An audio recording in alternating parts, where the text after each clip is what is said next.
Hi, my name is Diane, and today I'm going to be using Xander to teach you about restraints. There are three different types. There are verbal restraints, chemical restraints, and manual restraints.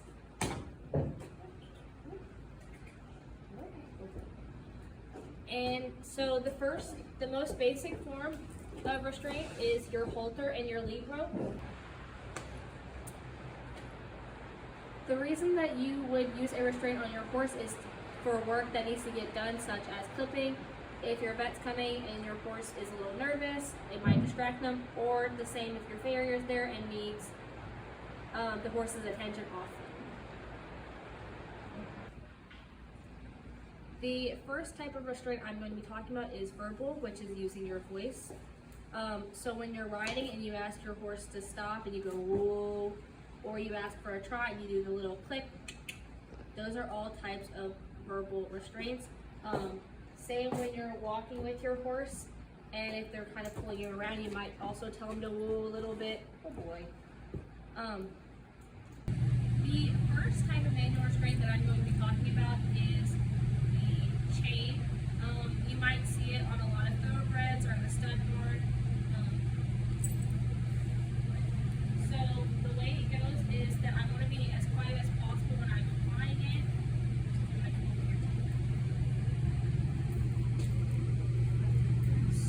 My shoulder.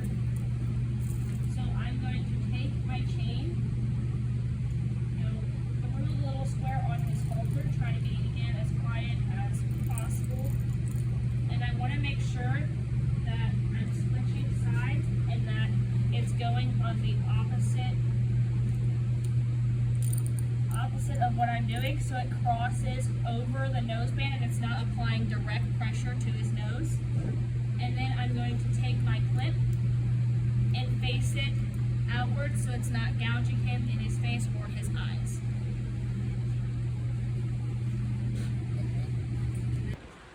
The next manual restraint that I'm going to be talking about is the lip chain or gum chain. Using the same lead rope, I'm going to put it so it goes under, and again trying to be as quiet as possible.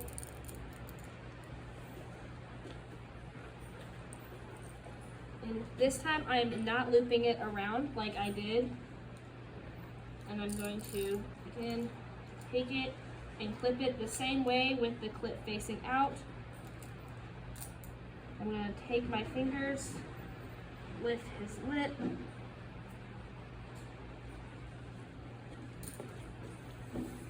and then once I get it on, I'm going to press down. If I were to pull up or release it, he could easily get this in his mouth. Oh boy. The next manual restraint that I'm going to be teaching you is pretty much the same as the gum chain or lip chain, but using a piece of twine.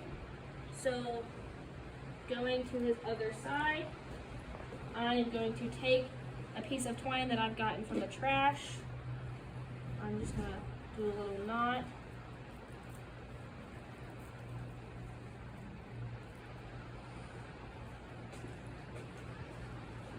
And I'm going to hook it through this side. In the same method, I'm going to continue to pull down. You don't want to pull too hard just because this and the gum chain can be a little harsh and it could cut into their gums a little bit. Oh boy. You're such a good boy.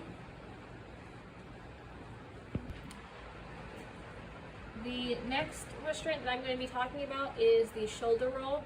So I am going to make sure that my fingers are not super long so they don't cut into his skin.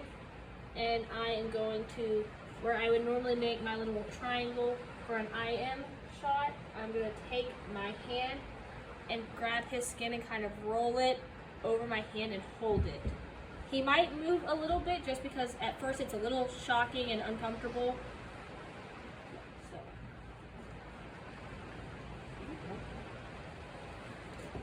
Good boy. Good boy.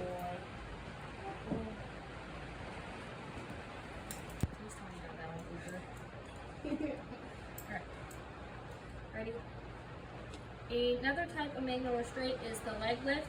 Horses can stand on diagonal pairs.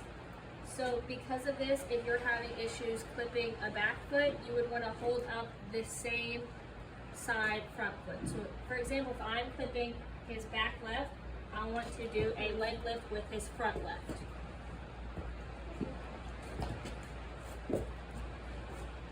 So it's similar to picking up their hoof, however, I'm going to actually hold the toe up, and then I'm going to use my weight and act as his leg.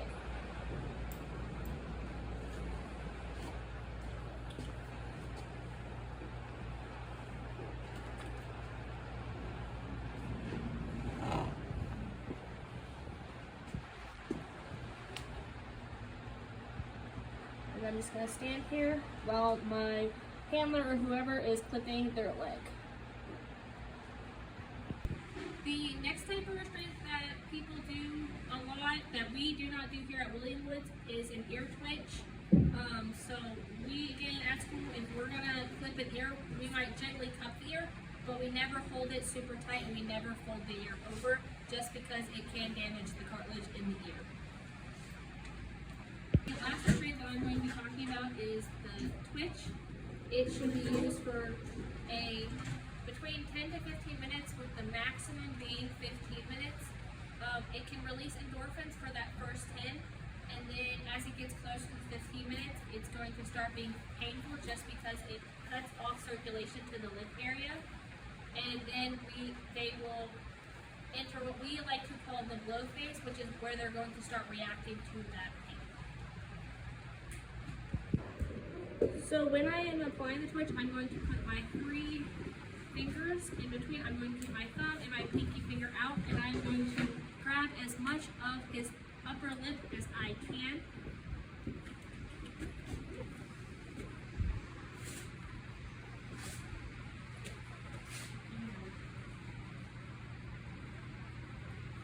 And I'm going to tuck it under my armpit, and I'm going to start rolling it as much as it can go.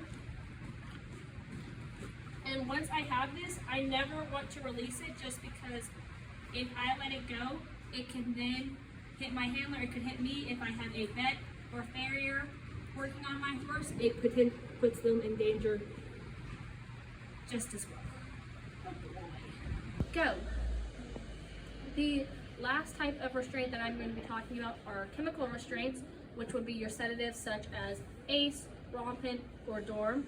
You can inject these into your horse via IM or IV. IV is a lot quicker than IM, and usually, depending again on which one you choose to do, it will take about 10 to 15 minutes before it goes into effect. For ACE and Rompin, you want to inject your horse with 1 to 4 cc's, and with Dorm, because it is stronger, it should be 1/4 to 1/2 cc.